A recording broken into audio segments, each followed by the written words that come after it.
दान का पात्र, निष्फल दान, उत्तम मध्यम अधम दान, धर्मराज भगीरथ संवाद, ब्राह्मण को जीविका दान का महात्म्य तथा तड़ाक निर्माण जनित पुण्य के विषय में राजा वीरभद्र की कथा। नारद जी बोले, भाई जी, मुझे गंगा महात्म्य सुनने की इच्छा थी, सो तो सुन ली।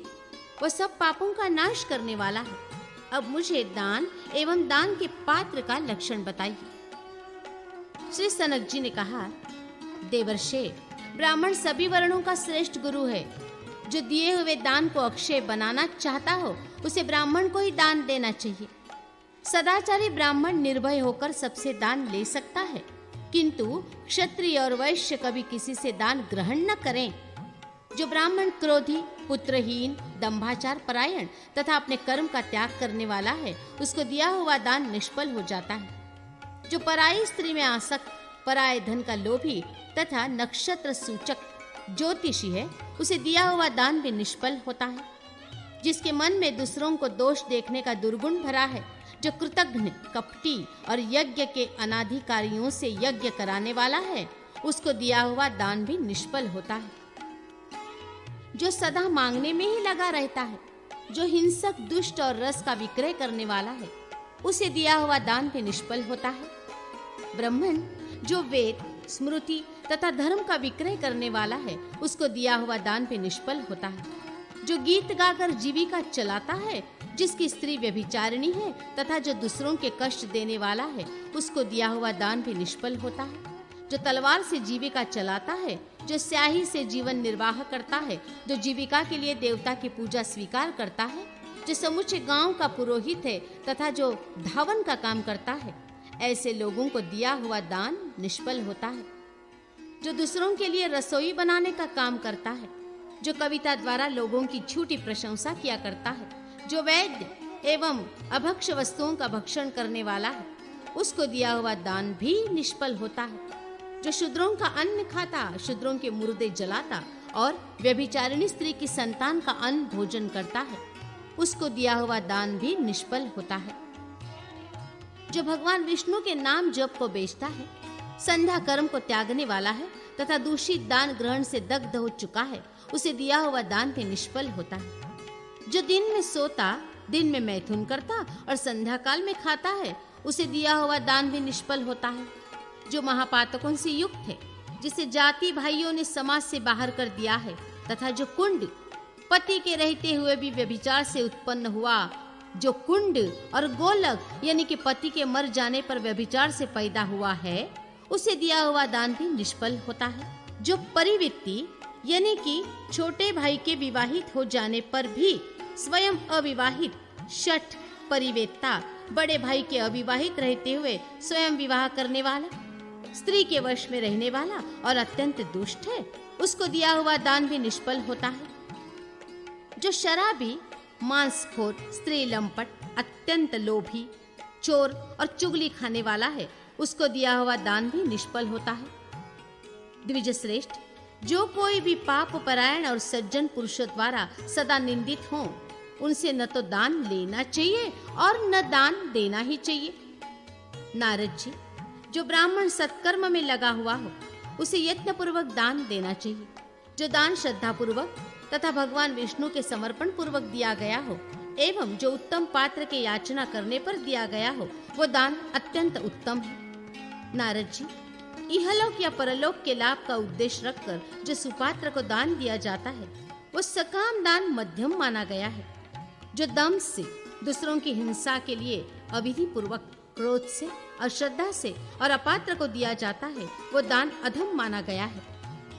राजा बलि को संतुष्ट करने के लिए यानी अपवित्र भाव से तथा अपात्र को किया हुआ दान अधम, स्वार्थ सिद्धि के लिए किया हुआ दान मध्यम तथा भगवान की प्रसन्नता के लिए किया हुआ दान उत्तम है। ये वेदवेत्ताओं में श्रेष्ठ ज्ञानी पुरुष कहते हैं, दान, भोग और नाश ये धन की 3 प्रकार की गतियां हैं। जो न दान करता है और न उपभोग में लाता है, उसका धन केवल उसके नाश का कारण होता है। ब्राह्मण, धन का फल है धर्म और धर्म वही है जो भगवान विष्णु को प्रसन्न करने वाला है। क्या वृक्ष जीवन धारण नहीं करते? वे भी इस जगत में दूसरों के हित के लिए जीते हैं। विप्रवर नारद, जहाँ वृक्ष भी अपनी जड़ों और फलों के द्वारा दूसरों का हित साधन करते हैं, वहाँ यदि मनुष्य परोपकारी न हो तो वे मरे हुए के ही समान हैं। जो मरणशील मानव शरीर से, धन से अथवा मन और वाणी से भी दूसरों का उपकार नहीं करते, उन्हें महान पापी समझना चाहिए। नारद जी, इस विषय में मैं एक यथार्थ इतिहास सुनाता हूँ, सुनिए। उसमें दान आदि का लक्षण भी बताया जाएगा, साथ ही उसमें गंगा जी का महात्म्य भी आ जाएगा, जो सब पापों को नाश करने वाला है। इस इतिहास में भगीरथ और धर्म का पुण्यकारक संवाद है। सगर के कुल में भगीरथ नाम वाले राजा हुए, जो सातों द्वीपों और समुद्र सहित इस पृथ्वी का शासन करते थे। वे सदा सब धर्मों में तत्पर, सत्य प्रतिज्ञ और प्रतापी थे। कामदेव के समान रूपवान, महान यज्ञकर्ता और विद्वान थे। वे राजा भगीरथ धैर्य में हिमालय और धर्म में धर्मराज की समानता करते थे। उनमें सभी प्रकार के शुभ लक्षण भरे थे। मुने, वे संपूर्ण शास्त्रों के पारगामी विद्वान, सब संपत्तियों से युक्त और सबको आनंद देने वाले थे। अतिथियों के सत्कार में यत्नपूर्वक लगे रहते और सदा भगवान वासुदेव की आराधना में तत्पर रहते थे। वे बड़े पराक्रमी, सद्गुणों के भंडार, सबके प्रति मैत्री भाव से युक्त, दयालु तथा उत्तम बुद्धि वाले थे। द्विज श्रेष्ठ राजा भगीरथ को ऐसे सद्गुणों से युक्त जानकर एक दिन साक्षात धर्मराज उनका दर्शन करने के लिए आए। राजा ने अपने घर पर पधारे हुए धर्मराज का शास्त्रीय विधि से पूजन किया। तत्पश्चात धर्मराज प्रसन्न होकर राजा से बोले। धर्मराज ने कहा, धर्मज्ञों में श्रेष्ठ राजा भगीरथ, तुम तीनों लोक में प्रसिद्ध हो। मैं धर्मराज होकर भी तुम्हारी कीर्ति सुनकर तुम्हारे दर्शन के लिए आया हूँ। तुम सन्मार्ग में तत्पर, सत्यवादी और संपूर्ण भूतों के हितैषी हो। तुम्हारे उत्तम गुणों के कारण देवता भी तुम्हारा दर्शन करना चाहते हैं। भूपाल, जहाँ कीर्ति, नीति और संपत्ति हैं, वहाँ निश्चय ही उत्तम गुण, साधु पुरुष तथा देवता निवास करते हैं। राजन, महाभाग, समस्त प्राणियों के हित में लगे रहना आदि तुम्हारा चरित्र बहुत सुंदर है।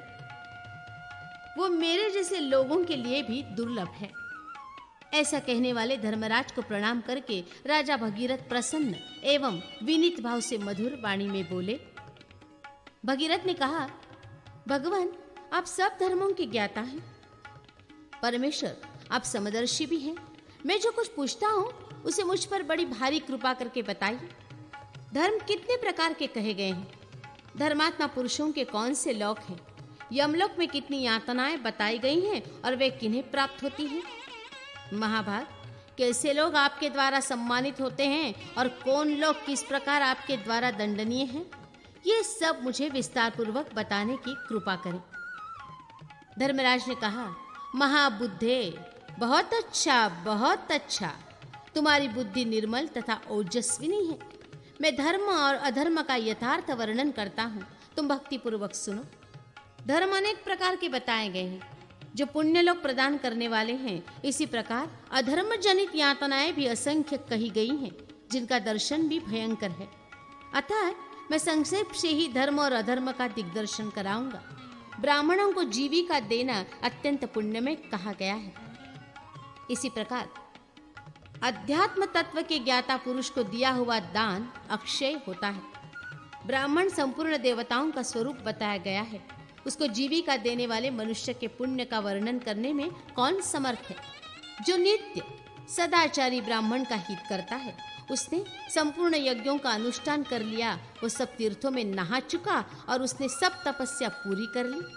जो ब्राह्मण को जीविका देने के लिए दो कहकर दूसरों को प्रेरित करता है, वो भी उसके दान का फल प्राप्त कर लेता है। जो स्वयं अथवा दूसरों के द्वारा तालाब बनवाता है, उसके पुण्य की संख्या बताना असंभव है।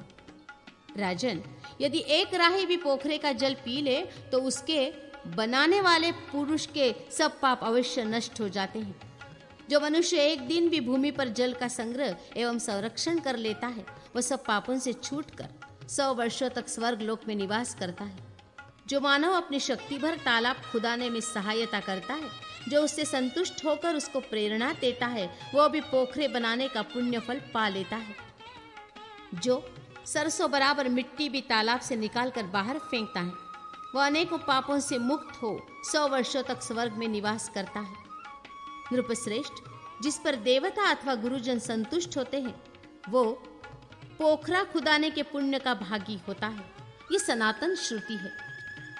नृपश्रेष्ठ, इस विषय में मैं तुम्हें एक इतिहास बतलाता हूँ, जिसे सुनकर मनुष्य सब पापों से छुटकारा पा जाता है, इसमें संशय नहीं है। गौड़ देश में अत्यंत विख्यात वीरभद्र नाम के एक राजा हो गए हैं। वे बड़े प्रतापी, विद्वान तथा सदैव ब्राह्मणों की पूजा करने वाले थे।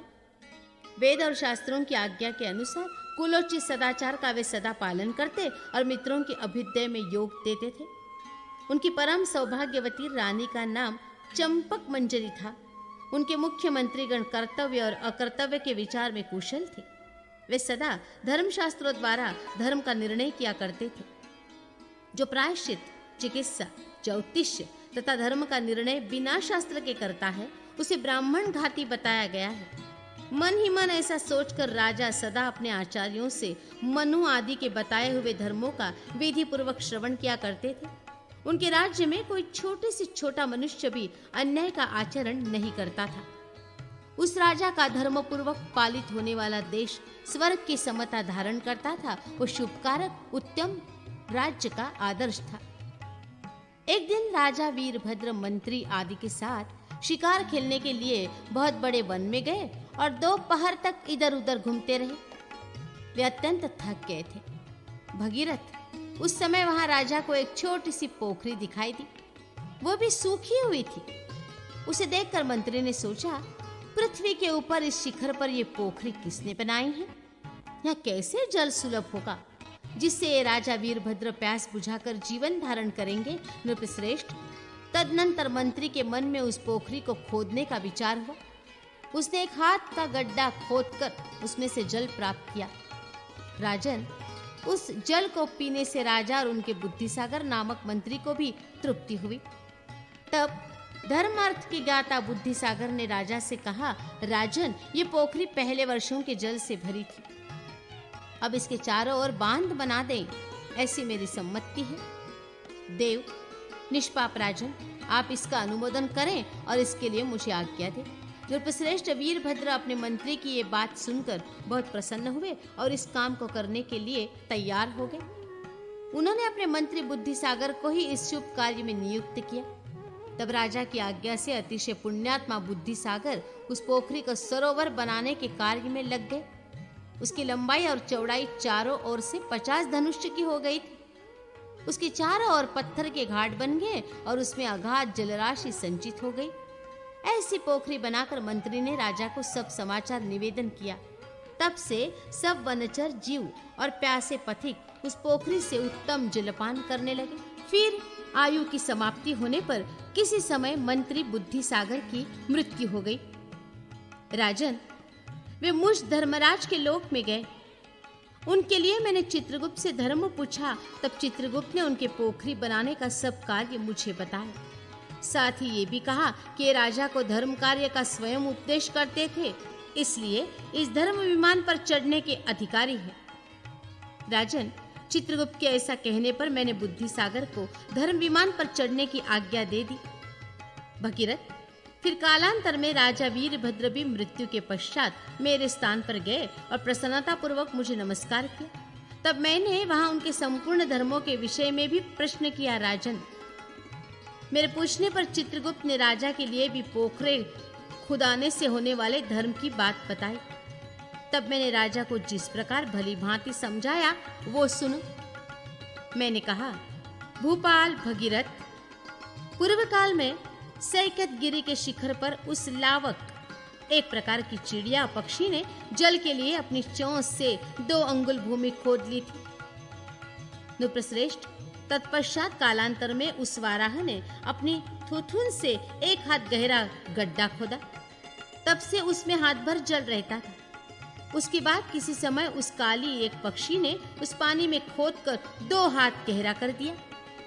महाराज, तब से उसमें 2 महीने तक जल टिकने लगा। वन के छोटे छोटे जीव प्यास से व्याकुल होने पर उस जल को पीते थे। सुव्रत, उसके 3 वर्ष के बाद इस हाथी ने उस गड्ढे को 3 हाथ गहरा कर दिया। अब उसमें अधिक जल संचित होकर 3 महीने तक टिकने लगा। जंगली जीव जंतु उसको पिया करते थे। फिर जल सूख जाने के बाद आप उस स्थान पर आए। वहां 1 हाथ मिट्टी खोदकर आपने जल प्राप्त किया। नरपते, तदनंतर मंत्री बुद्धि सागर के उपदेश से आपने 50 धनुष की लंबाई चौड़ाई में उसे उतना ही गहरा खुदवाया। फिर तो उसमें बहुत जल संचित हो गया।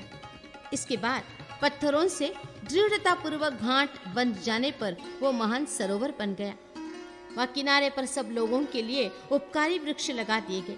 उस पोखरे के द्वारा अपने अपने पुण्य से ये 5 जीव धर्म विमान पर आरूढ़ हुए हैं। अब छठे तुम भी उस पर चढ़ जाओ। भगीरथ, मेरा ये वचन सुनकर छठे राजा वीरभद्र भी उन्हें 5 के समान ही पुण्यभागी होकर उस धर्म विमान पर जा बैठे। राजन, इस प्रकार मैंने पोखरे बनवाने से होने वाले संपूर्ण फल का वर्णन किया।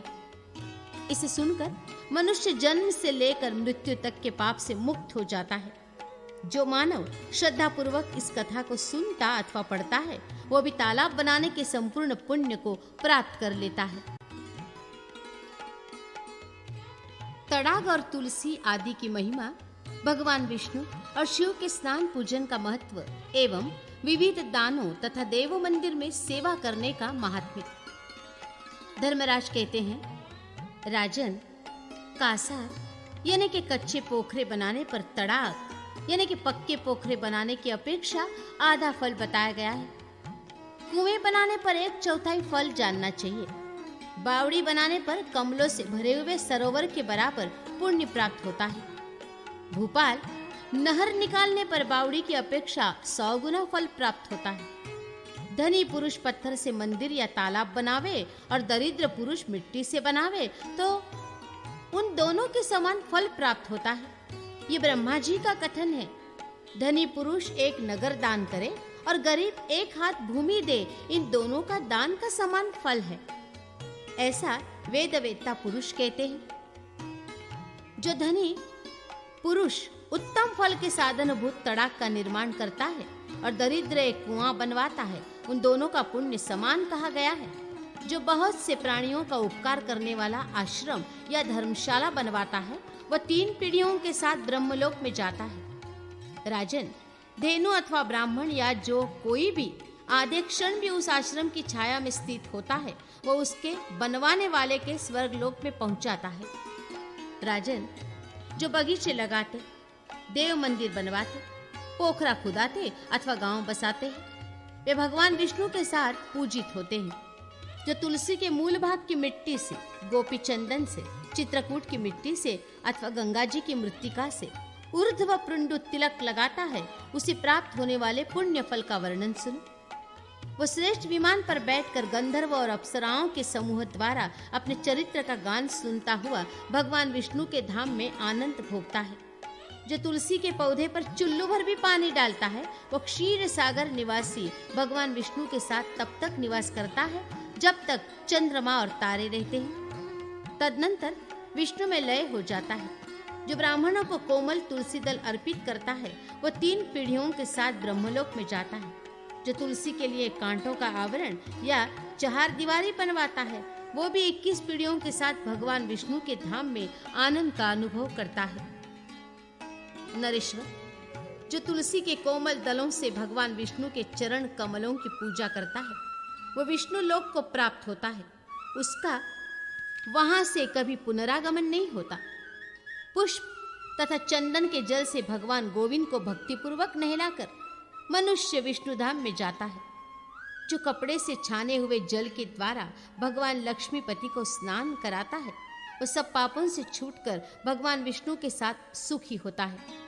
जो सूर्य की संक्रांति के दिन दूध आदि से श्रीहरि को नहलाता है, वो 21 पीढ़ियों के साथ विष्णु लोक में वास करता है।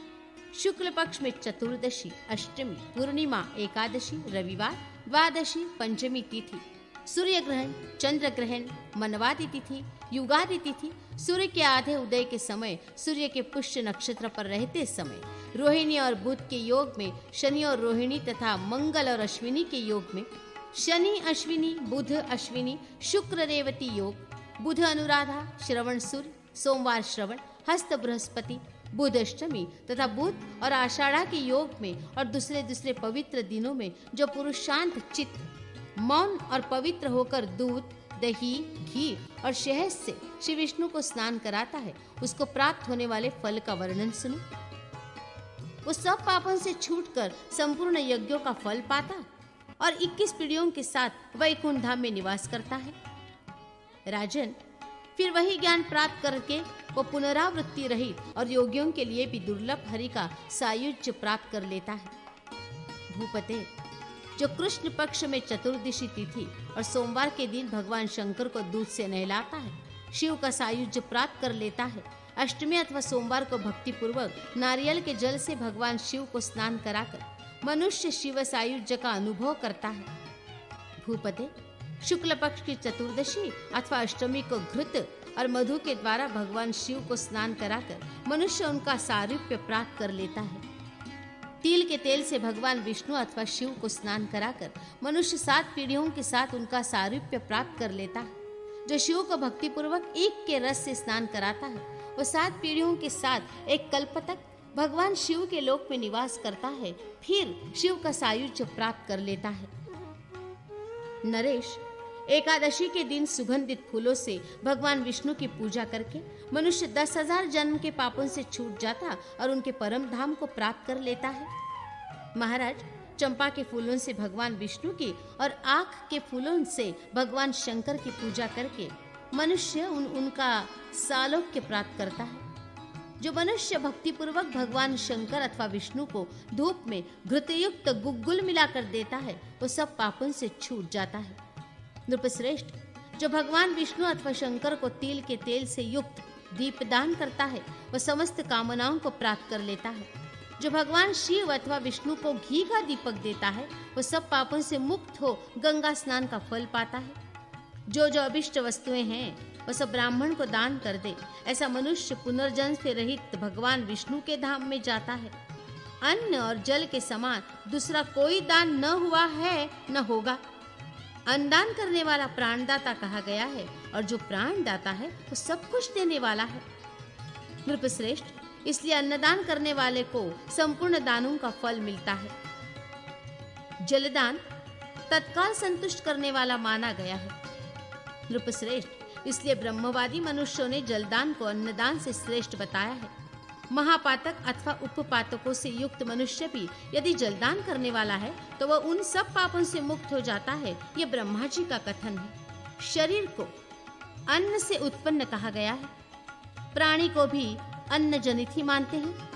अतः पृथ्वीपते, जो अन्नदान देने वाला है उसे प्राणदाता समझना चाहिए, क्योंकि जो जो तृप्तिकारक दान है वह समस्त मनोवांछित फलों को देने वाला है। अतः भूपाल, इस पृथ्वी पर अन्नदान के समान दूसरा कोई दान नहीं है। जो दरिद्र अथवा रोगी मनुष्य की रक्षा करता है, उस पर प्रसन्न होकर भगवान विष्णु उसकी संपूर्ण कामनाओं को पूर्ण कर देते हैं। जो मन, वाणी और क्रिया द्वारा रोगी की रक्षा करता है, वह सब पापों से छूटकर संपूर्ण कामनाओं को प्राप्त कर लेता है। महिपाल, जो ब्राह्मण को निवास स्थान देता है, उस पर प्रसन्न हो देवेश्वर भगवान विष्णु उसे अपना लोक देते हैं। जो ब्रह्मवेता ब्राह्मण को दूध देने वाली गाय दान करता है, वह ब्रह्मलोक में जाता है, तथा जो वेदवेता ब्राह्मण को कपिला गाय दान देता है, वह सब पापों से मुक्त हो रुद्र स्वरूप हो जाता है। जो भय से व्याकुल चित्त वाले पुरुषों को अभयदान देता है। राजन, उसके पुण्य फल का यथार्थ वर्णन करता हूँ, सुनो।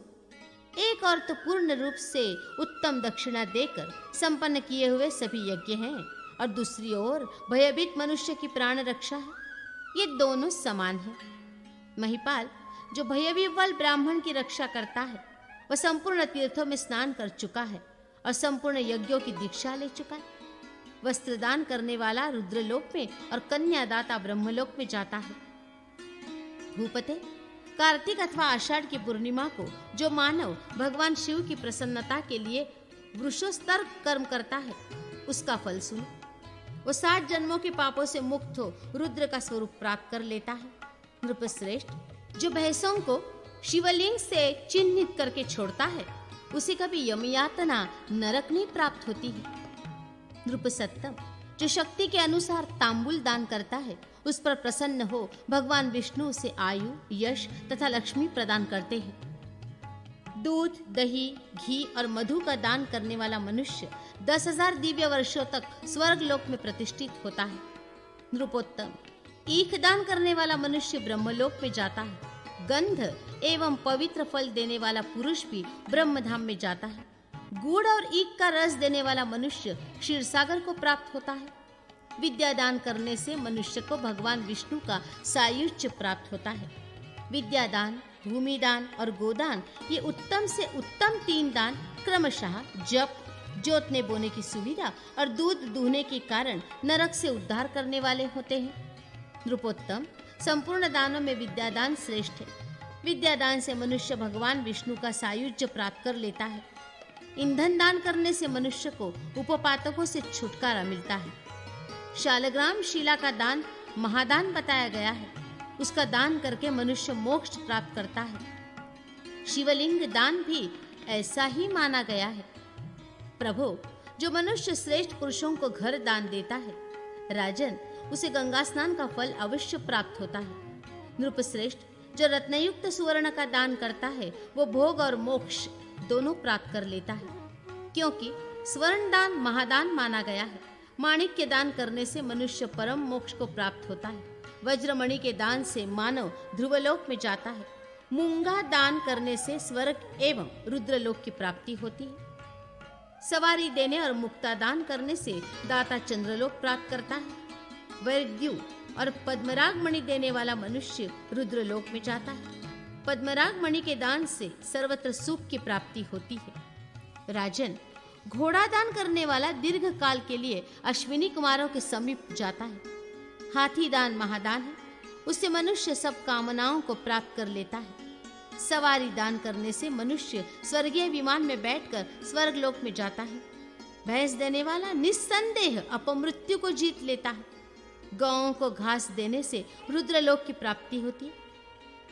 महीपते, नमक देने वाला पुरुष वरुण लोक में जाता है। जो अपने आश्रमोचित आचार के पालन में संलग्न, संपूर्ण भूतों के हित में तत्पर तथा दंभ और असूया से रहित हैं, वे ब्रह्मलोक में जाते हैं। जो वीतराग और ईर्ष्या रहित हो, दूसरों को परमार्थ का उपदेश देते और स्वयं भी भगवान के चरणों की आराधना में लगे रहते हैं, वे वैकुंठ धाम में जाते हैं। जो सत्संग में आनंद का अनुभव करते, सत्कर्म करने के लिए सदा उद्यत रहते और दूसरों के अपवाद से मुंह मोड़ लेते हैं, वे विष्णु धाम में जाते हैं। जो सदा ब्राह्मण और गौओं का हित साधन करते और पराई स्त्रियों के संग से विमुख होते हैं, वे यमलोक का दर्शन नहीं करते। जिन्होंने इंद्रिय और आहार को जीत लिया है, जो गायों के प्रति क्षमा भाव रखने वाले और सुशील हैं तथा जो ब्राह्मणों पर भी क्षमा भाव रखते हैं, वे वैकुंठ धाम में जाते हैं। जो अग्नि का सेवन करने वाले गुरु सेवक पुरुष हैं तथा जो पति की सेवा में तत्पर रहने वाली स्त्रियां हैं, वे कभी जन्म मरण रूप संसार बंधन में नहीं पड़ती। जो सदा देव पूजा में तत्पर, हरिनाम की शरण लेने वाले तथा प्रतिग्रह से दूर रहते हैं, वे परम पद को प्राप्त होते हैं। नृपश्रेष्ठ, जो ब्राह्मण के अनाथ शव का दाह करते हैं, वे सहस्त्र अश्वमेध यज्ञों का फल भोगते हैं। मनुजेश्वर, जो पूजा रहित शिवलिंग का पत्र, पुष्प, फल अथवा जल से पूजन करता है, उसका फल सुनो। वह विमान पर बैठकर भगवान शिव के समीप जाता है। जनेश्वर, जो भक्ष्य, भोज्य और फलों द्वारा निर्जन स्थान में स्थित शिवलिंग का पूजन करता है, वो पुनरावृत्ति रहित शिव सायुज्य को प्राप्त करता है। सूर्यवंशी भगीरथ, जो पूजा रहित विष्णु प्रतिमा का जल से भी पूजन करता है, उसे विष्णु का सालोक्य प्राप्त होता है। राजन, जो देवालय में गोचर्म के बराबर भूभाग को भी जल से सींचता है, वह स्वर्गलोक पाता है। जो देव मंदिर की भूमि को चंदन मिश्रित जल से सींचता है, वो जितने कणों को भिगोता है, उतने कल्प तक उस देवता के समीप निवास करता है। जो मनुष्य पत्थर के चूने से देव मंदिर को लिपता है या उसमें स्वस्तिक आदि के चिन्ह बनाता है, उसको अनंत पुण्य प्राप्त होता है। जो भगवान विष्णु या शंकर के समीप अखंड दीप की व्यवस्था करता है, उसको एक एक क्षण में अश्वमेध यज्ञ का फल सुलभ होता है। भूमिपाल, जो देवी के मंदिर की 1 बार, सूर्य के मंदिर की 7 बार, गणेश के मंदिर की 3 बार और विष्णु मंदिर की 4 बार परिक्रमा करता है, वो उनके धाम में जाकर लाखों युगों तक सुख भोगता है। जो भक्ति भाव से भगवान विष्णु, गौ तथा ब्राह्मण की प्रदक्षिणा करता है, उसे पग पग पर अश्वमेध यज्ञ का फल मिलता है। जो काशी में भगवान शिव के लिंग का पूजन करके प्रणाम करता है, उसके लिए कोई कर्तव्य शेष नहीं रह जाता, उसका फिर संसार में जन्म नहीं होता। जो विधि पूर्वक भगवान शंकर की दक्षिण और वाम परिक्रमा करता है, वो मनुष्य उनकी कृपा से स्वर्ग से नीचे नहीं आता। जो रोग शोक से रहित भगवान नारायण के स्तोत्रों द्वारा स्तुति करता है, वो मन से जो जो चाहता है उन सब कामनाओं को प्राप्त कर लेता है। भूपाल, जो भक्तिभाव से युक्त हो देव मंदिर में नृत्य अथवा गान करता है, वो रुद्रलोक में जाकर मोक्ष का भागी होता है। जो मनुष्य देव मंदिर में बाजा बजाते हैं, वे हंस युक्त विमान पर आरूढ़ हो ब्रह्मा जी के धाम में जाते हैं। जो लोग देवालय में करताल बजाते हैं, वे सब पापों से मुक्त हो 10,000 युगों तक विमानचारी होते हैं। जो लोग भेरी, मृदंग, पटह, मूरज और डिंडीम आदि बाजों द्वारा देवेश्वर भगवान शिव को प्रसन्न करते हैं, उन्हें प्राप्त होने वाले पुण्य फल का वर्णन सुनो। वे संपूर्ण कामनाओं से पूजित हो स्वर्ग लोक में जाकर 5 कल्पों तक सुख भोगते हैं। राजन, जो मनुष्य देव मंदिर में शंख ध्वनि करता है, वो सब पापों से मुक्त हो भगवान विष्णु के साथ सुख भोगता है। जो भगवान विष्णु के मंदिर में ताल और झांझ आदि का शब्द करता है, वो सब पापों से मुक्त हो भगवान विष्णु के लोक में जाता है।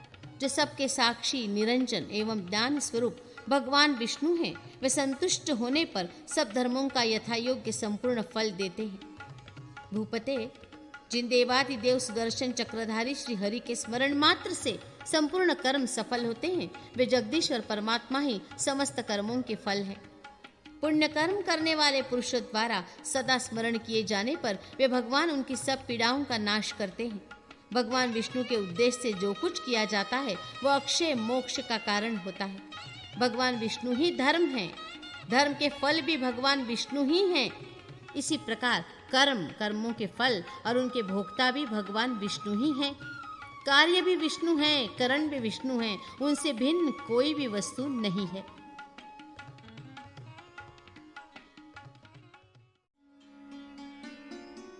विविध प्रायश्चित्त का वर्णन, इष्टापूर्त का फल और सूतक, श्राद्ध तथा तर्पण का विवेचन। धर्मराज कहते हैं, नृपश्रेष्ठ, अब मैं चारों वर्णों के लिए वेदों और स्मृतियों में बताए हुए धर्म का क्रमशः वर्णन करता हूँ।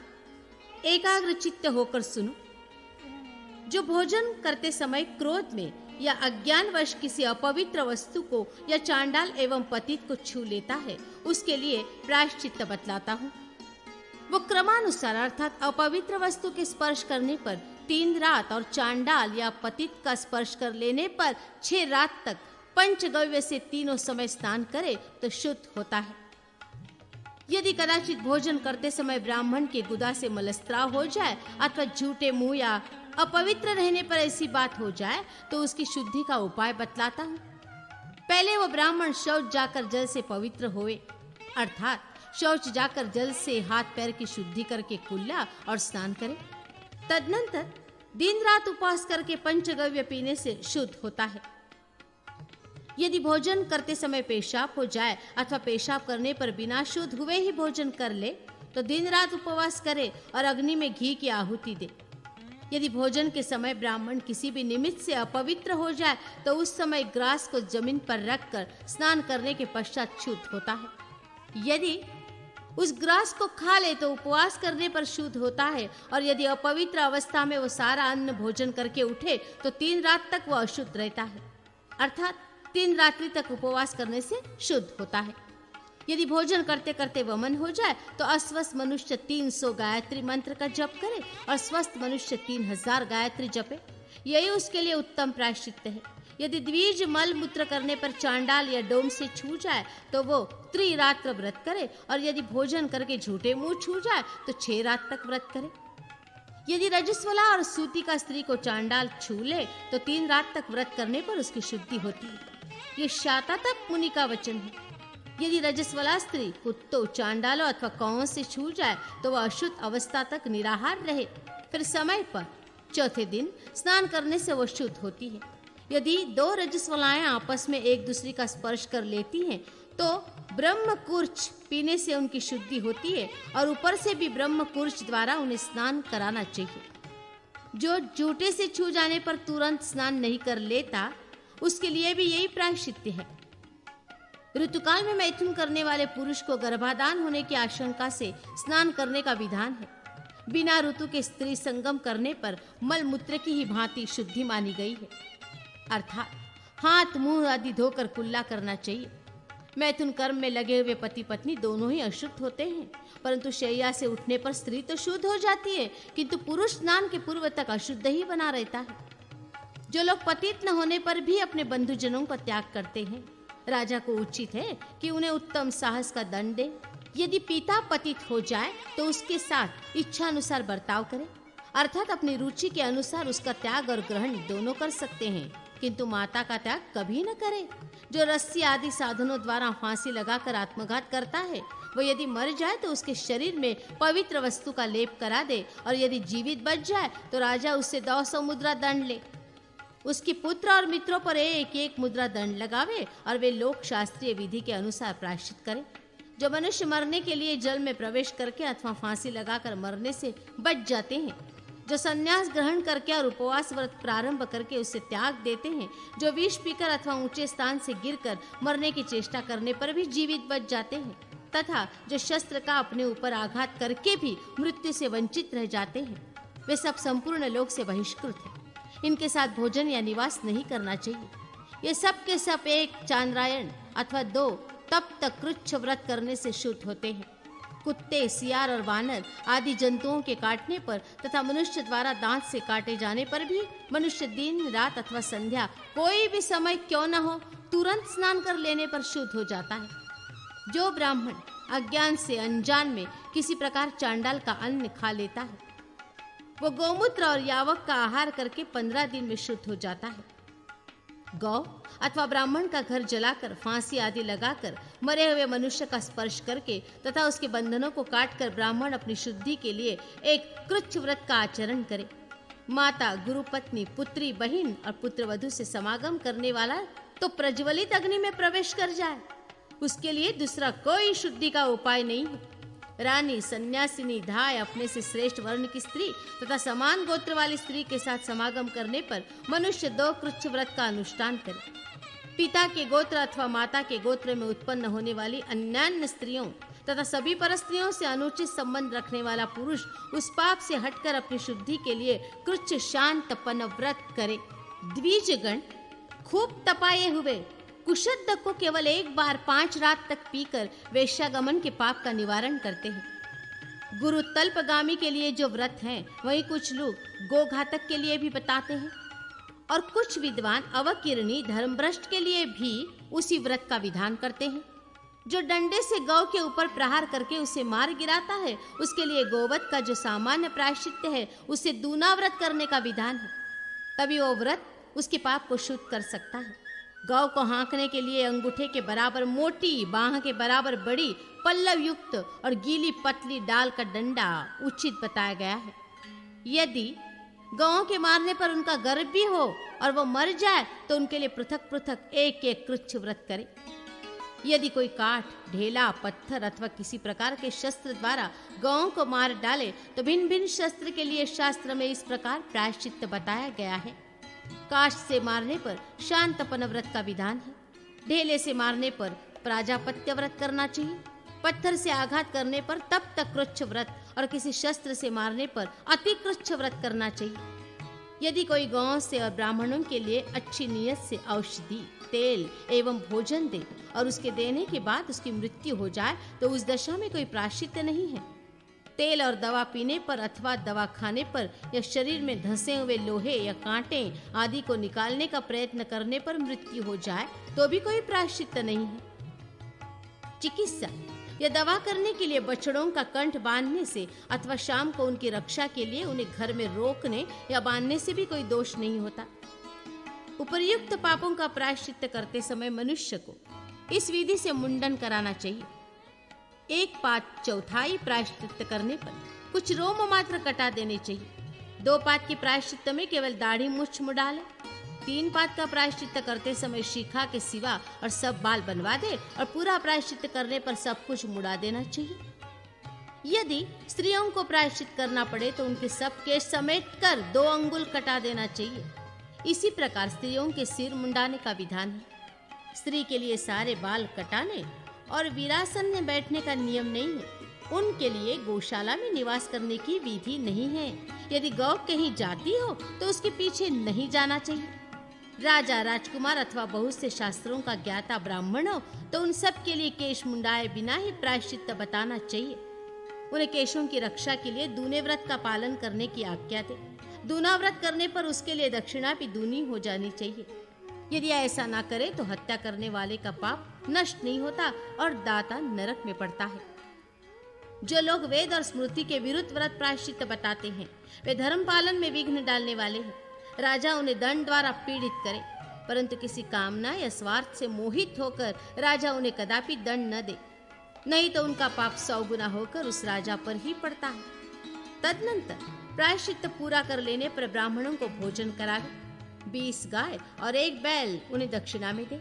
यदि गौओं के अंगों में घाव होकर उसमें कीड़े पड़ जाएं अथवा मक्खी आदि लगने लगे और इन कारणों से उन गौओं की मृत्यु हो जाए तो उन गायों को रखने वाला पुरुष आधे कृच्छ व्रत का अनुष्ठान करे और अपनी शक्ति के अनुसार दक्षिणा दे। इस प्रकार प्रायश्चित्त करके श्रेष्ठ ब्राह्मणों को भोजन कराकर कम से कम 1 मासा सुवर्ण दान करे तो शुद्धि होती है। जल के भीतर की, बाम्बी की, चूहों के बिल की, ऊसर भूमि की, रास्ते की, शमशान भूमि की तथा शौच से बची हुई ये 7 प्रकार की मृत्तिका काम में नहीं लानी चाहिए।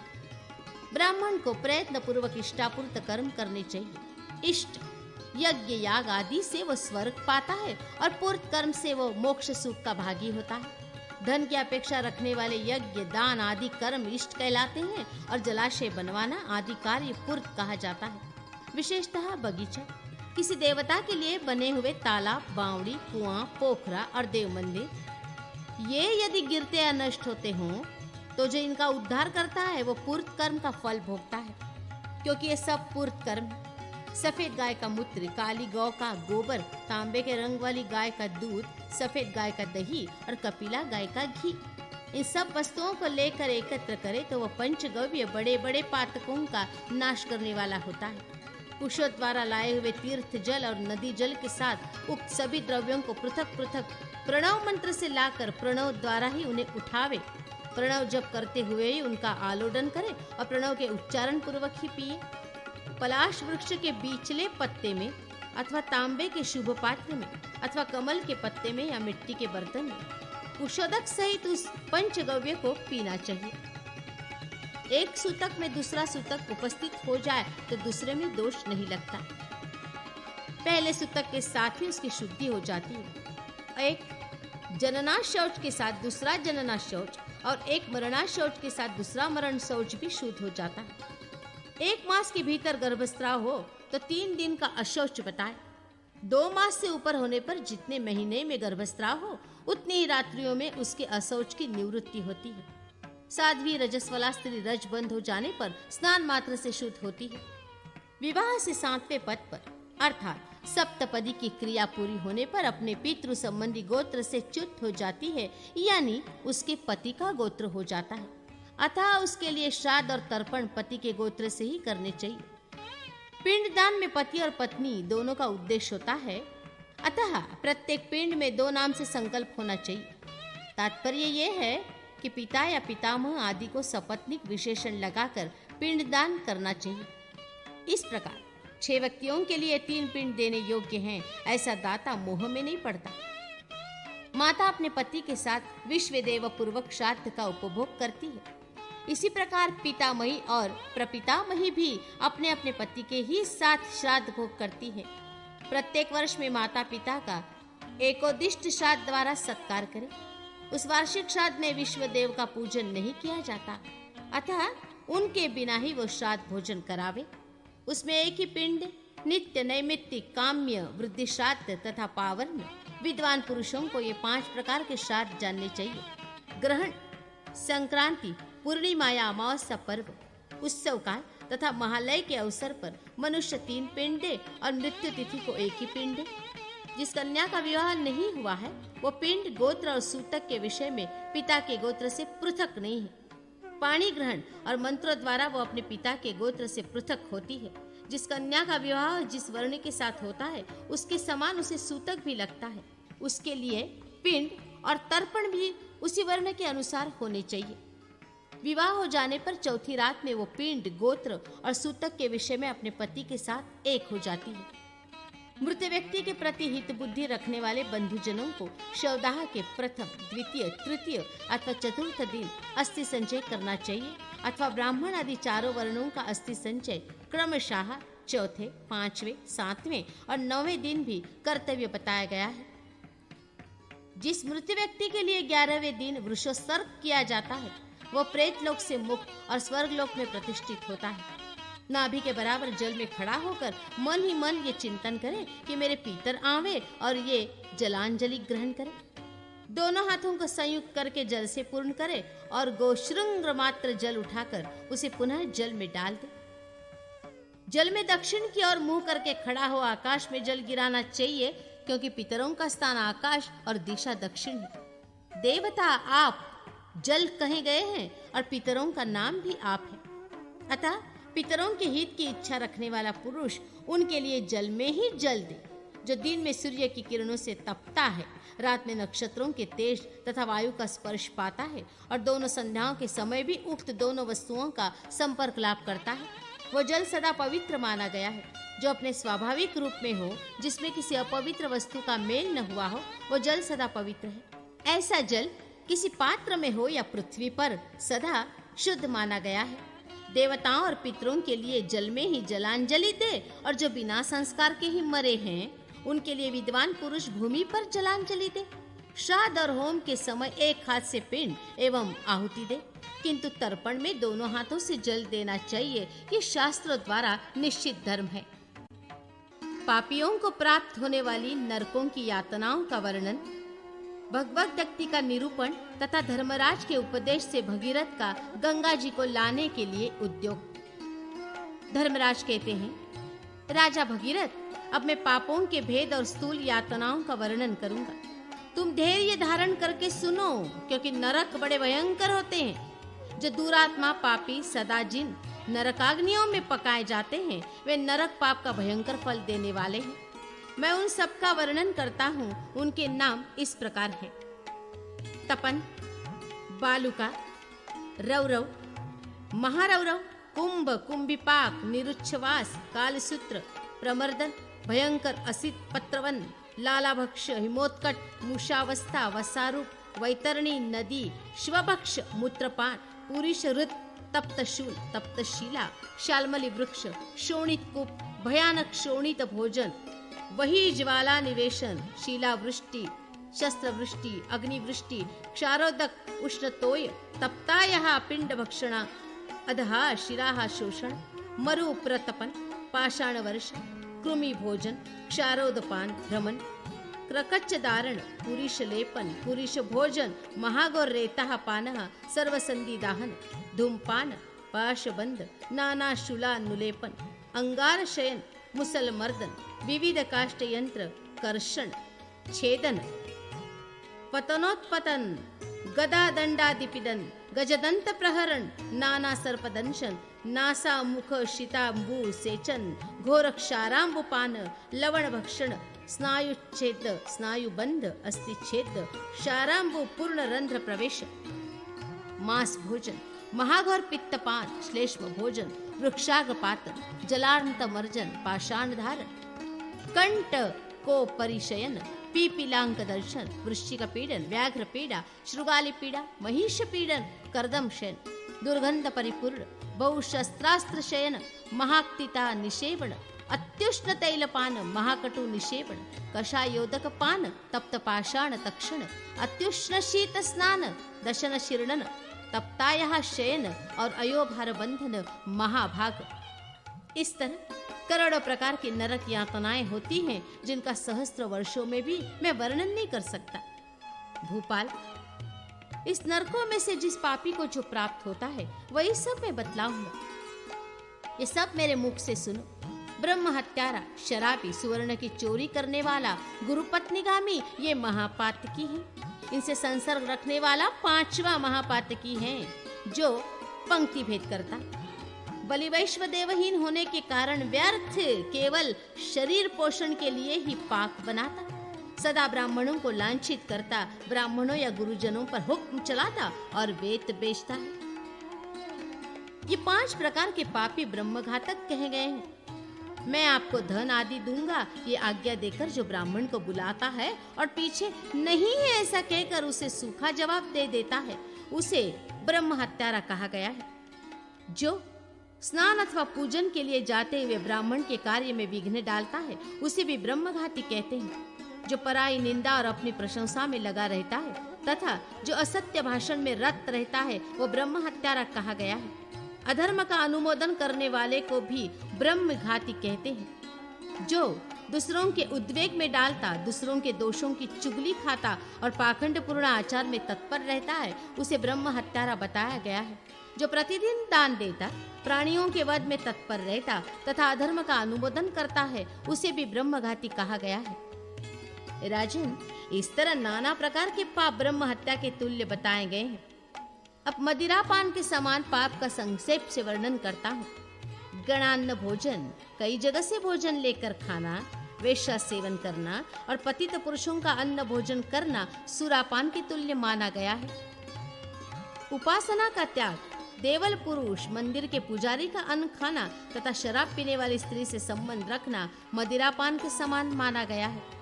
जो द्विज शूद्र के यहाँ भोजन करता है उसे सब धर्मों से बहिष्कृत शराबी ही समझना चाहिए। जो शूद्र के आज्ञा अनुसार दास का कर्म करता है वो नराधम ब्राह्मण मदिरापान के समान पाप का भागी होता है। इस तरह अनेक प्रकार के पाप मदिरापान के तुल्य माने गए हैं। अब मैं सुवर्ण की चोरी के समान पाप का वर्णन करता हूँ, सुनो। कंद, मूल, फल, कस्तूरी, रेशमी वस्त्र तथा रत्नों की चोरी को सदा सुवर्ण की चोरी के ही समान माना गया है। तांबा, लोहा, रांगा, कांस, घी, शहद और सुगंधित द्रव्यों का अपहरण करना सुवर्ण की चोरी के समान माना गया है। सुपारी, जल, चंदन तथा कपूर का अपहरण भी सुवर्ण की चोरी के समान है। श्राद्ध का त्याग, धर्म कार्य का लोप करना और यति पुरुषों की निंदा करना भी सुवर्ण की चोरी के समान माना गया है। भोजन के योग्य पदार्थों का अपहरण, विविध प्रकार के अनाजों की चोरी तथा रुद्राक्ष का अपहरण भी सुवर्ण की चोरी के समान माना गया है। अब गुरुपत्नी गमन के समान पाप का वर्णन किया जाता है। भगिनी, पुत्र वधू तथा रजस्वला स्त्री के साथ संगम करना गुरुपत्नी गमन के समान माना गया है। नीच जाति की स्त्री से संबंध रखना, मदिरा पीने वाली स्त्री से सहवास करना तथा पराई स्त्री के साथ संभोग करना गुरु तल्प गमन के समान माना गया है। भाई की स्त्री के साथ गमन, मित्र की स्त्री का सेवन तथा अपने पर विश्वास करने वाली स्त्री के सतीत्व का अपहरण भी गुरुतल्प गमन के समान माना गया है। असम में मैथुन कर्म करना, पुत्री गमन करना तथा धर्म का लोप और शास्त्र की निंदा करना ये सब गुरुपत्नी गमन के समान माना गया है। राजन, इस प्रकार के पाप महापातक कहे गए हैं। इनमें से किसी एक के साथ भी संसर्ग रखने वाला पुरुष उसके समान हो जाता है। शांतचित्त महर्षियों ने जिस प्रकार प्रायश्चित्त आदि की व्यवस्था द्वारा इन पापों के निवारण का उपाय देखा है। भूपते, जो पाप प्रायश्चित्त से रहित हैं उनका वर्णन सुनो। वे पाप समस्त पापों के तुल्य तथा बड़े भारी नरक देने वाले हैं। ब्रह्म हत्या आदि पापों के निवारण का उपाय तो किसी प्रकार हो सकता है, परंतु जो ब्राह्मण से द्वेष करता है उसका कहीं भी निस्तार नहीं होता। नरेश्वर, जो विश्वासघाती, कृतघ्न तथा क्षुद्र जातीय स्त्री का संग करने वाले हैं उनका उद्धार कभी नहीं होता। जिनका शरीर निंदित अन्न से पुष्ट हुआ है तथा जिनका चित्त वेदों की निंदा में ही रत है और जो भगवत कथा वार्ता आदि की निंदा करते हैं उनका इहलोक तथा परलोक में कहीं भी उद्धार नहीं होता। प्रायश्चित्तहीन और भी बहुत से पाप है, उनका परिचय मेरे नरक वर्णन के साथ सुनो। जो महापातकी बताए गए हैं, वे उन प्रत्येक नरक में एक एक युग रहते हैं और अंत में इस पृथ्वी पर आकर वे 7 जन्मों तक गधे होते हैं। तदनंतर वे पापी 10 जन्मों तक घाव से भरे शरीर वाले कुत्ते होते हैं। फिर 100 वर्षों तक उन्हें विष्ठा का कीड़ा होना पड़ता है। तदनंतर 12 जन्मों तक वे सर्प होते हैं। राजन, इसके बाद 1000 जन्मों तक वे मृग आदि पशु होते हैं। फिर 100 वर्षों तक स्थावर वृक्ष आदि योनि में जन्म लेते हैं। तत्पश्चात उन्हें गोधा गोह का शरीर प्राप्त होता है। फिर 7 जन्मों तक वे पापाचारी चांडाल होते हैं। इसके बाद 16 जन्मों तक उन्हें नीच जातियों में जन्म लेना पड़ता है। फिर 2 जन्म तक वे दरिद्र, रोग पीड़ित तथा सदा प्रतिग्रह लेने वाले होते हैं। इससे उन्हें फिर नरकगामी होना पड़ता है, जिनका चित्त असूया गुणों में दोष दृष्टि से व्याप्त है। उनके लिए रौरव नरक की प्राप्ति बताई गई है। वहां 2 कल्पों तक स्थित रहकर वे 100 जन्मों तक चांडाल होते हैं, जो गाय, अग्नि और ब्राह्मण के लिए न दो ऐसा कहकर बाधा डालते हैं। वे 100 बार कुत्तों की योनि में जन्म लेकर अंत में चांडालों के घर उत्पन्न होते हैं। इसके बाद वे विष्ठा के कीड़े होते हैं। फिर 3 जन्मों तक व्याघ्र होकर अंत में 21 युगों तक नरक में पड़े रहते हैं। जो पराई निंदा में तत्पर, कटुभाषी और दान में विघ्न डालने वाले होते हैं, उनके पाप का ये फल है। चोर मुसल और ओखली के द्वारा चूर्ण किए जाते हैं। उसके बाद उन्हें 3 वर्षों तक तपाया हुआ पत्थर उठाना पड़ता है। तदनंतर वे 7 वर्षों तक काल सूत्र से विदीर्ण किए जाते हैं। उस समय पराये धन का अपहरण करने वाले वे चोर अपनी पाप कर्म के लिए शोक करते हुए कर्म के फल से निरंतर नरकाग्नि में पकाए जाते हैं। जो दूसरों के दोष बताते या चुगली खाते, उन्हें जिस भयंकर नरक की प्राप्ति होती है वो सुनो। उन्हें 1 सहस्त्र युग तक तपाए हुए लोहे का पिंड भक्षण करना पड़ता है। अत्यंत भयानक सनसों से उनकी जीभ को पीड़ा दी जाती है और वे अत्यंत घोर निरुच्छ्वास नामक नरक में आधे कल्प तक निवास करते हैं। अब परस्त्री लंपट पुरुषों को प्राप्त होने वाले नरक का तुमसे वर्णन करता हूँ। तपाए हुए तांबे की स्त्रियां सुंदर रूप और आभरणों से युक्त होकर उनके साथ हठपूर्वक दीर्घ काल तक रमण करती है। उनका रूप वैसा ही होता है जैसे स्त्रियों के साथ वे इस लोक में संबंध रखते रहे हैं। वो पुरुष उनके भय से भागता है और वे बलपूर्वक उसे पकड़ लेती हैं तथा उसके पाप कर्म का परिचय देती हुई उन्हें क्रमशः विभिन्न नरकों में पहुंचाती है। भूपाल, इस लोक में जो स्त्रियां अपने पति को त्याग कर दूसरे पुरुष की सेवा स्वीकार करती हैं, उन्हें यमलोक में तपाए हुए लोहे के बलवान पुरुष लोहे की तपी हुई शैया पर बलपूर्वक गिराकर उनके साथ बहुत समय तक रमण करते हैं।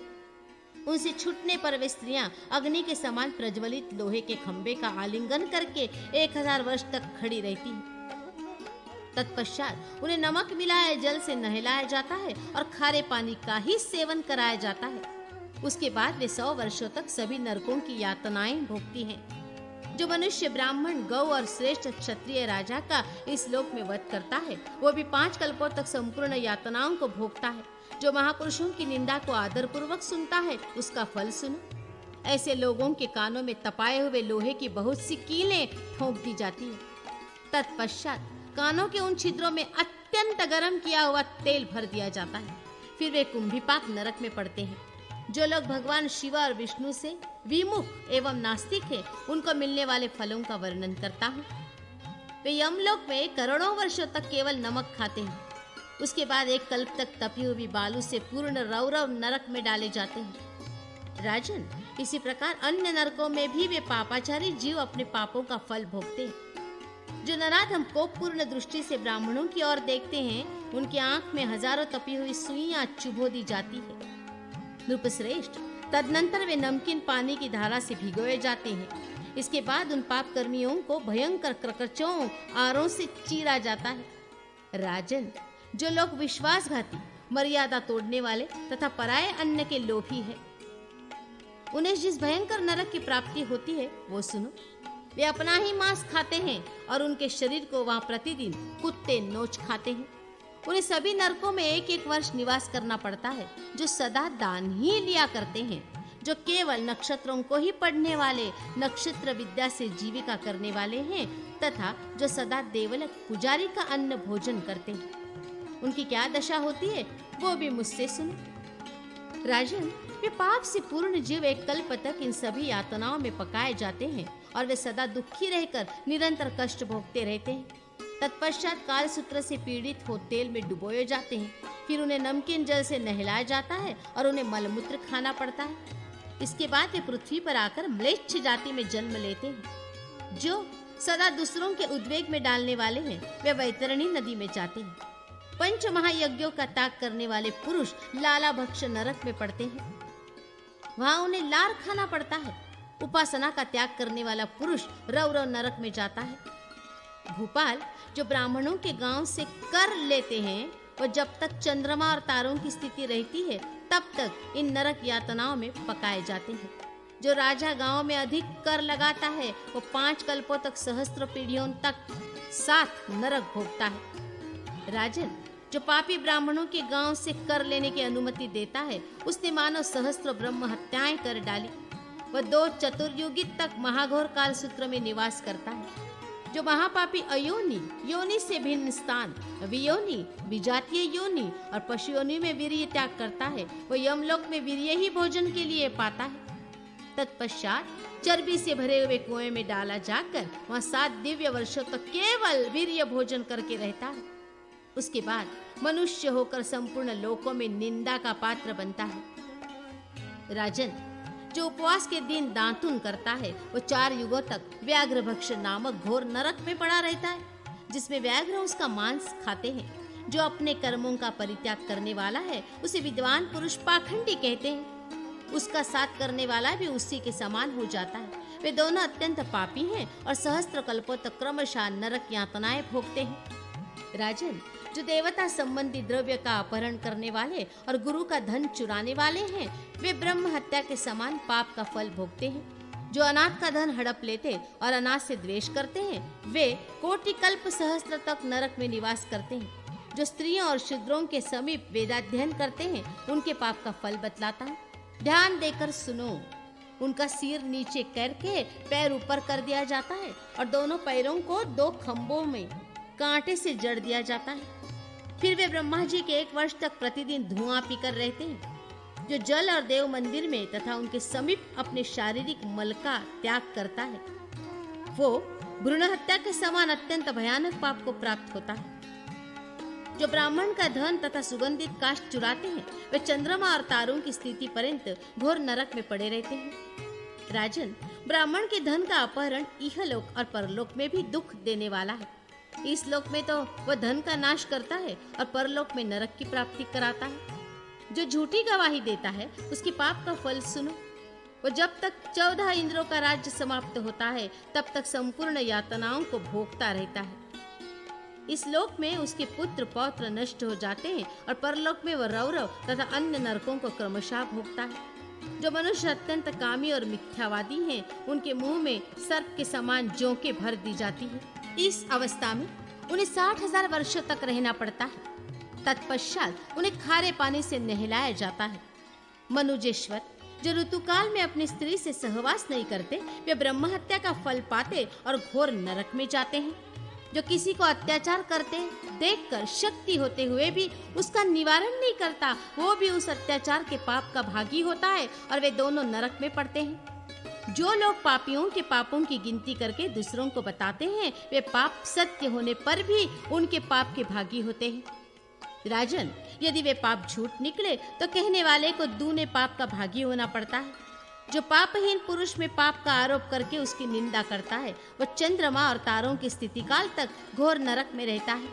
जो व्रत लेकर उन्हें पूर्ण किए बिना ही त्याग देता है, वो 80 पत्र वन में पीड़ा भोगकर पृथ्वी पर किसी अंग से हीन होकर जन्म लेता है। जो मनुष्य दूसरों द्वारा किए जाने वाले व्रतों में विघ्न डालता है, वह मनुष्य अत्यंत दुखदायक और भयंकर श्लेष्म भोजन नामक नरक में जहाँ कफ भोजन करना पड़ता है जाता है। जो न्याय करने तथा धर्म की शिक्षा देने में पक्षपात करता है, वह 10,000 प्रायश्चित कर ले तो भी उस पाप से उसका उद्धार नहीं होता।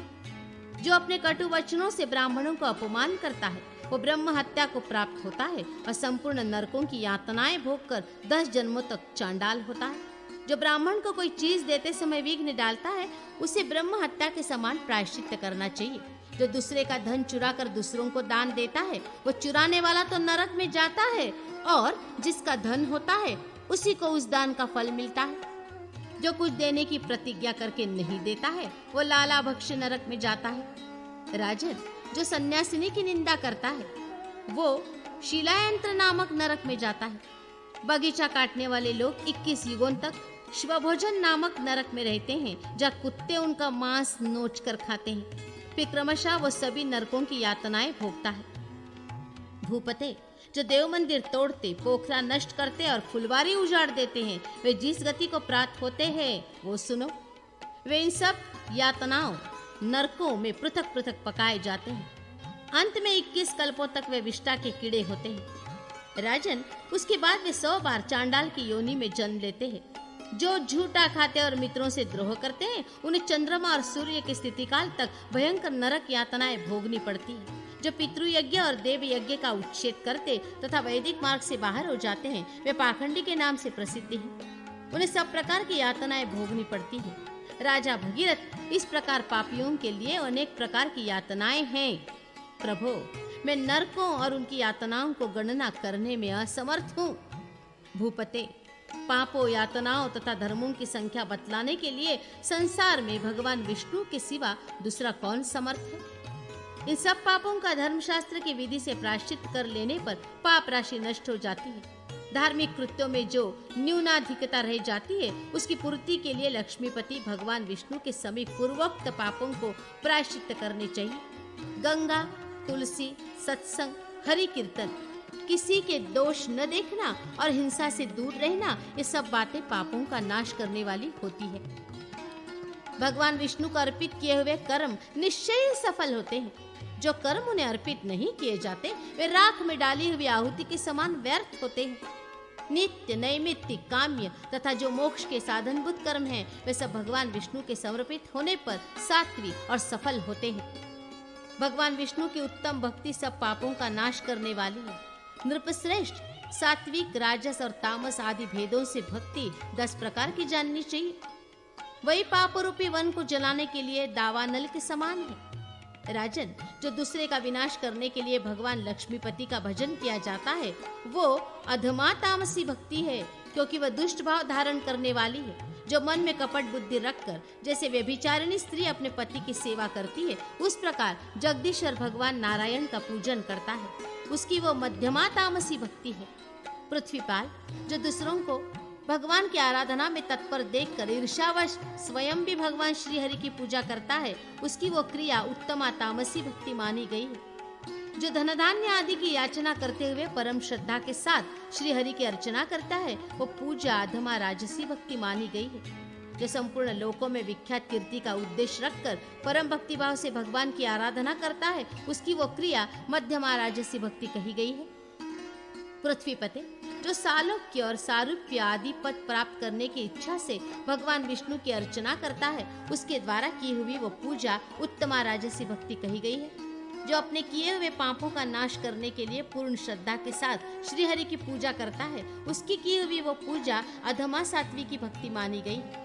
ये भगवान विष्णु को प्रिय है ऐसा मानकर जो श्रद्धा पूर्वक सेवा शुश्रूषा करता है उसकी वो सेवा मध्यमा सात्विकी भक्ति है। राजन, शास्त्र की ऐसी ही आज्ञा है। ये मानकर जो दास की भांति भगवान लक्ष्मीपति की पूजा अर्चना करता है उसकी वो भक्ति सब प्रकार की भक्तियों में श्रेष्ठ उत्तमा सात्विकी भक्ति मानी गई है। जो भगवान विष्णु की थोड़ी सी भी महिमा सुनकर परम संतुष्ट हो उनके ध्यान में तन्मय हो जाता है उसकी वो भक्ति उत्तमोत्तमा मानी गई है।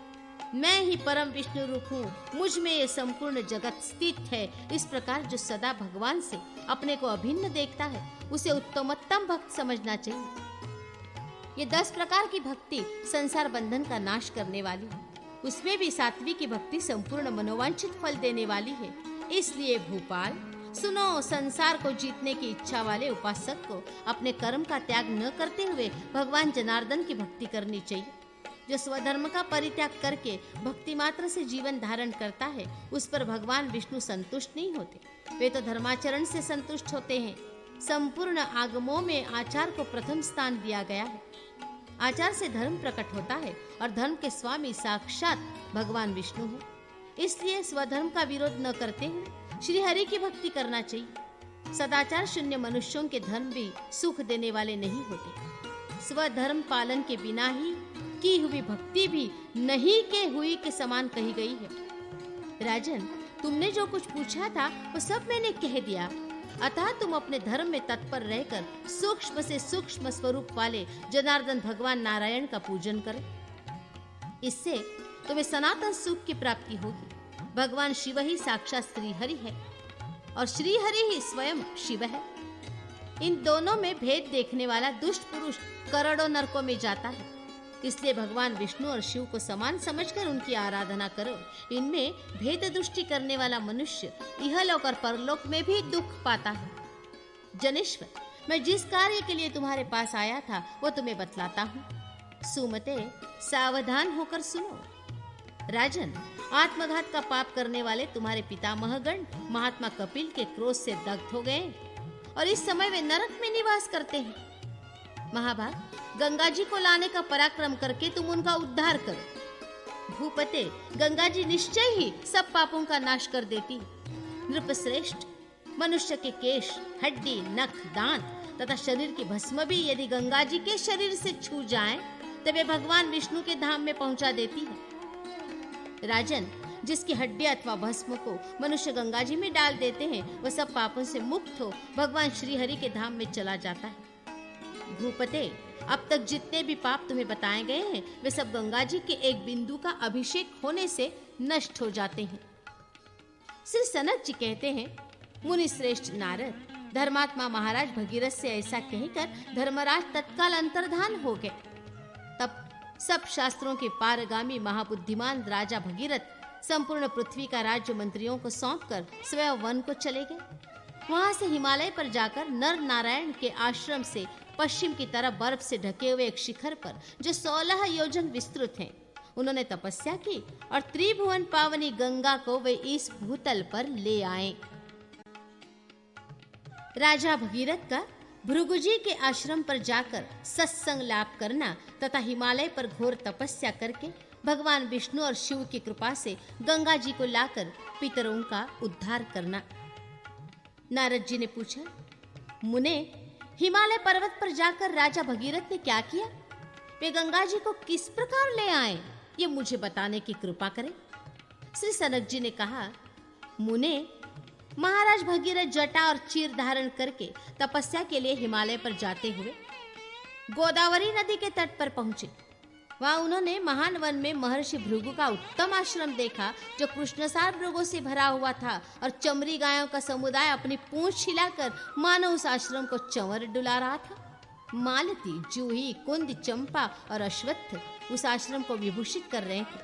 वहां चारों ओर भांति भांति के फूल खिले हुए थे।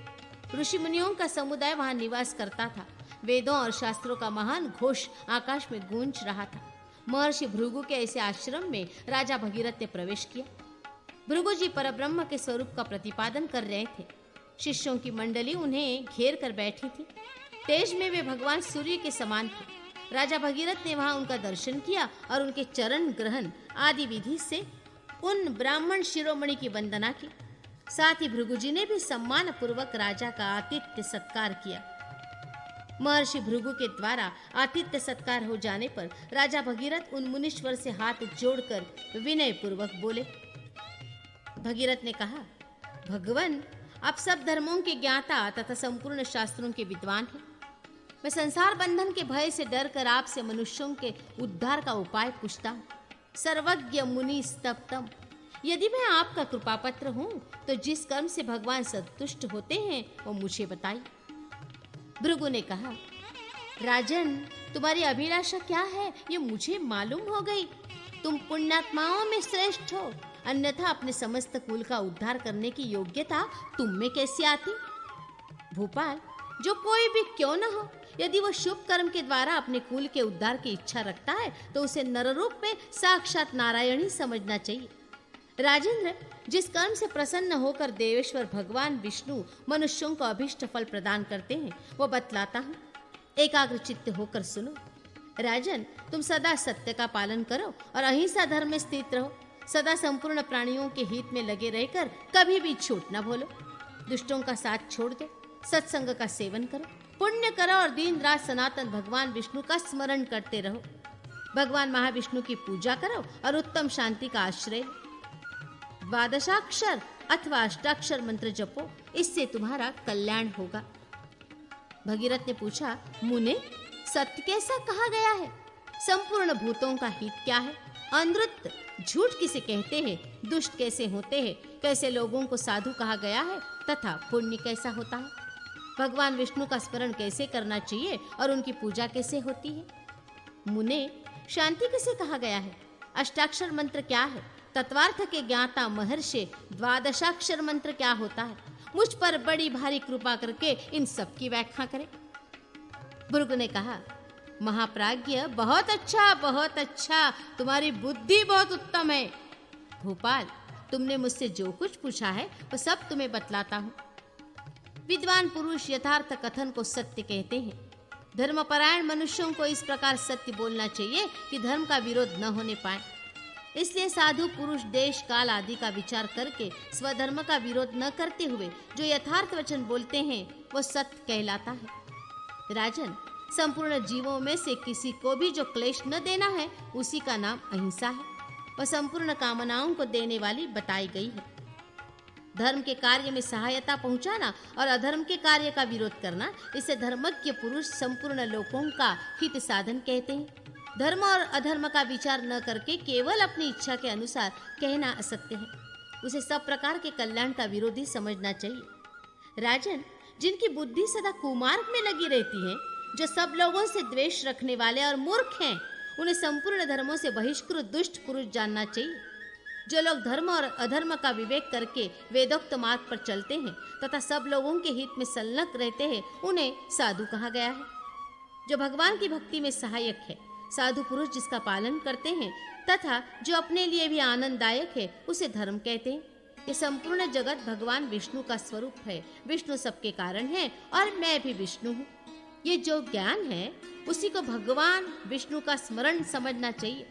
भगवान विष्णु सर्वदेवमय हैं। मैं विधि पूर्वक उनकी पूजा करूंगा। इस प्रकार से जो श्रद्धा होती है वो उनकी भक्ति कही गई है। श्री विष्णु सर्वभूत स्वरूप है, सर्वत्र परिपूर्ण सनातन परमेश्वर है। इस प्रकार जो भगवान के प्रति अभेद बुद्धि होती है उसी का नाम समता है। राजन, शत्रु और मित्रों के प्रति समान भाव हो, संपूर्ण इंद्रियां अपने वश में हो और दैववश जो कुछ मिल जाए उसी में संतोष रहे, तो इस स्थिति को शांति कहते हैं। राजन, इस प्रकार तुम्हारे इन सभी प्रश्नों की व्याख्या हो गई। ये सब विषय मनुष्यों को सिद्धि प्रदान करने वाले हैं और समस्त पाप राशियों का वेग पूर्वक नाश करने के साधन हैं। अष्टाक्षर मंत्र सब पापों का नाश करने वाला है। राजेंद्र, मैं उसका स्वरूप तुम्हें बतलाता हूँ। वो समस्त पुरुषार्थों का एकमात्र साधन, भगवान विष्णु को प्रसन्न करने वाला तथा संपूर्ण सिद्धियों को देने वाला है।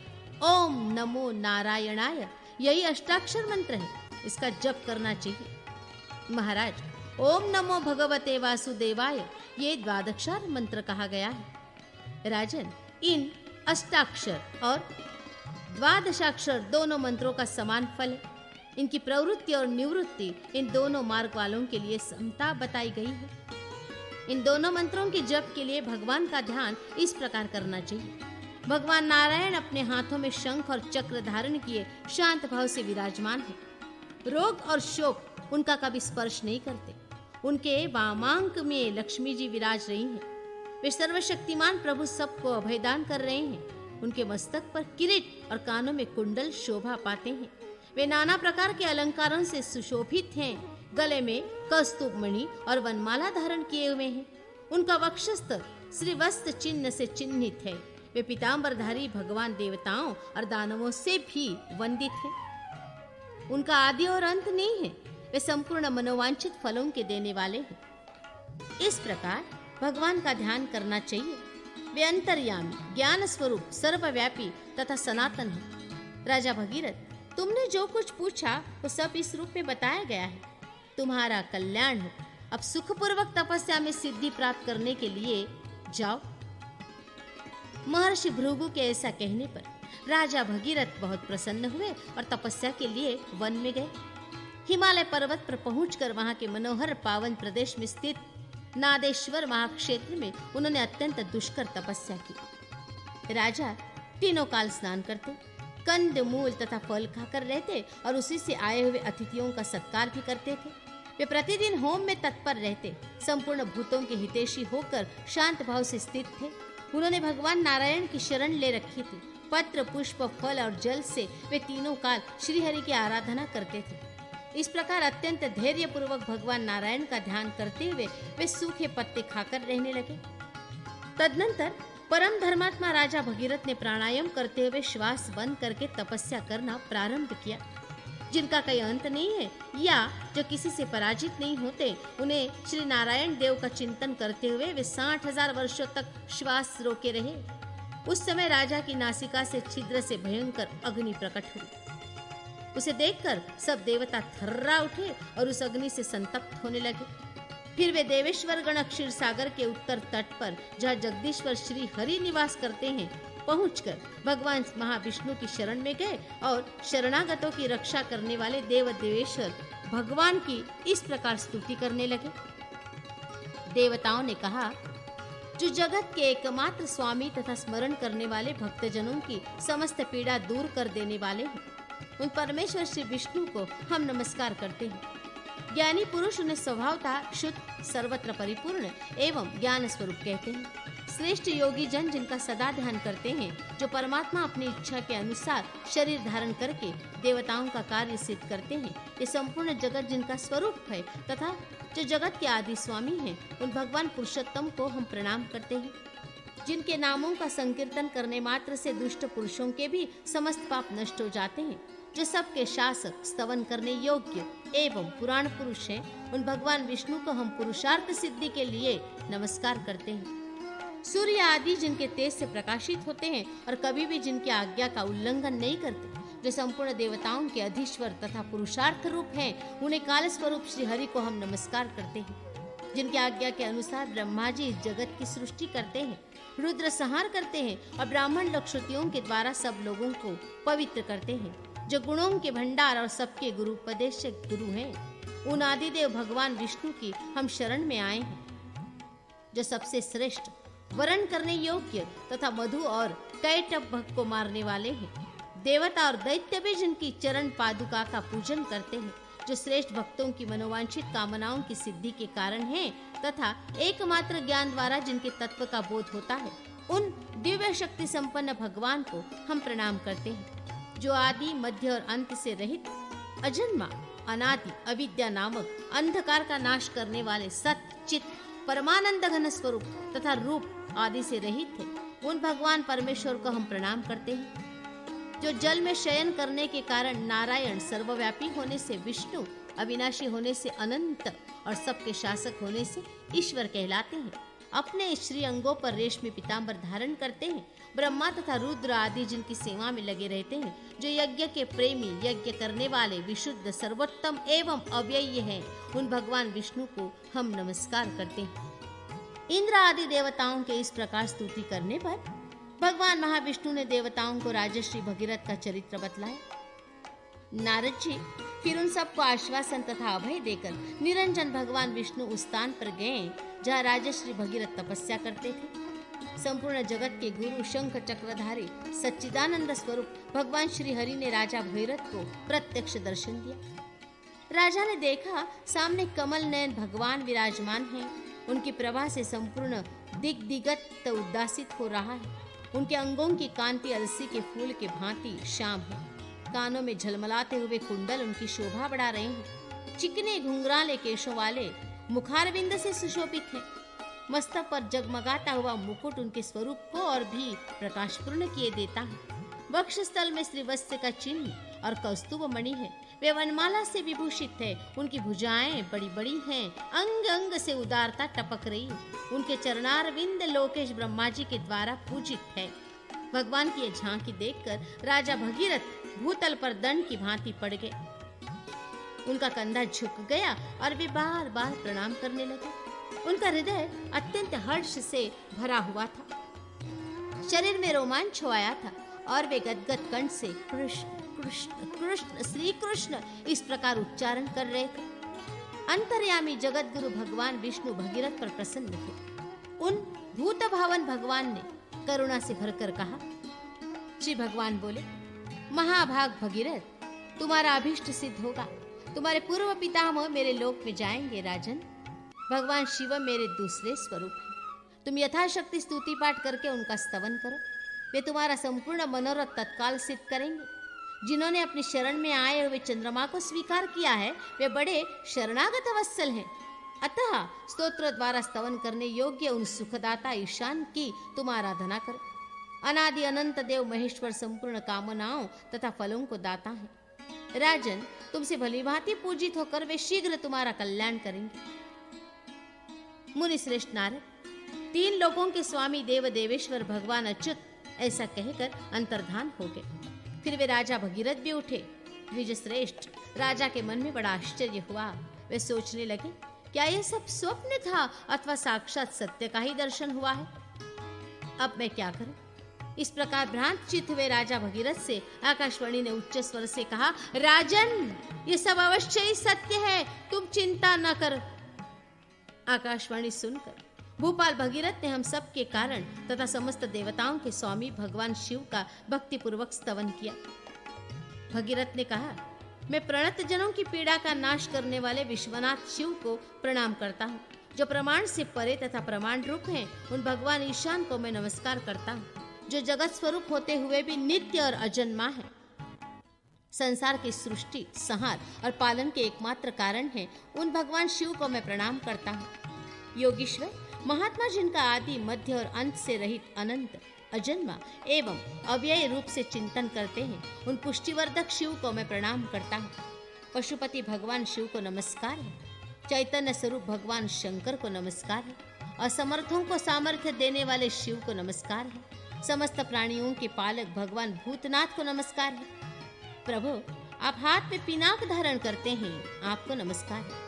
त्रिशूल से शोभित हाथ वाले आपको नमस्कार है। संपूर्ण भूत आपके स्वरूप है, आपको नमस्कार है। जगत के अनेक रूप आपके ही रूप है, आप निर्गुण परमात्मा को नमस्कार है। ध्यान स्वरूप आपको नमस्कार है। ध्यान के साक्षी आपको नमस्कार है। ध्यान में सम्यक रूप से स्थित आपको नमस्कार है तथा ध्यान से ही अनुभव में आने वाले आपको नमस्कार है। जो अपने ही प्रकाश से प्रकाशित होने वाले महात्मा, परम ज्योति स्वरूप तथा सनातन है, तत्वज्ञ पुरुष, जिन्हें मानव नेत्रों को प्रकाश देने वाले सूर्य कहते हैं, जो उमाकांत, नंदिकेश्वर, नीलकंठ, सदाशिव, मृत्युंजय, महादेव, परात्पर एवं विभु कहे जाते हैं, परब्रह्म और शब्द ब्रह्म जिनके स्वरूप हैं, उन समस्त जगत के कारणभूत परमात्मा को मैं प्रणाम करता हूँ।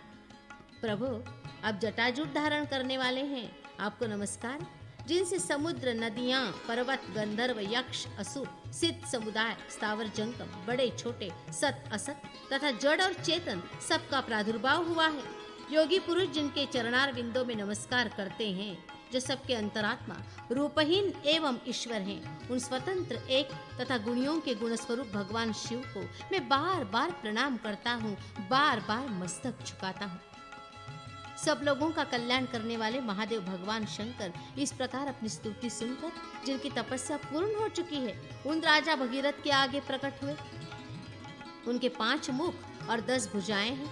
उन्होंने अर्धचंद्र का मुकुट धारण कर रखा है। उनके 3 नेत्र हैं। एक एक अंग से उदारता टपकती है। उन्होंने सर्प का यज्ञोपवीत पहन रखा है। उनका वक्षस्थल विशाल तथा कांति हिमालय के समान उज्जवल है। गजचर्म का वस्त्र पहने हुए उन भगवान शिव के चरणारविंद समस्त देवताओं द्वारा पूजित हो रहे हैं। नारद जी, भगवान शिव को इस रूप में उपस्थित देख राजा भगीरथ उनके चरणों के आगे दंड की भांति पृथ्वी पर गिर पड़े। फिर सहसा उठकर उन्होंने भगवान के सम्मुख हाथ जोड़े और उनके महादेव तथा शंकर आदि नामों का कीर्तन करते हुए प्रणाम किया। राजा की भक्ति जानकर चंद्रशेखर भगवान शिव उनसे बोले, राजन, मैं बहुत प्रसन्न हूँ। तुम इच्छा अनुसार वर मांगो।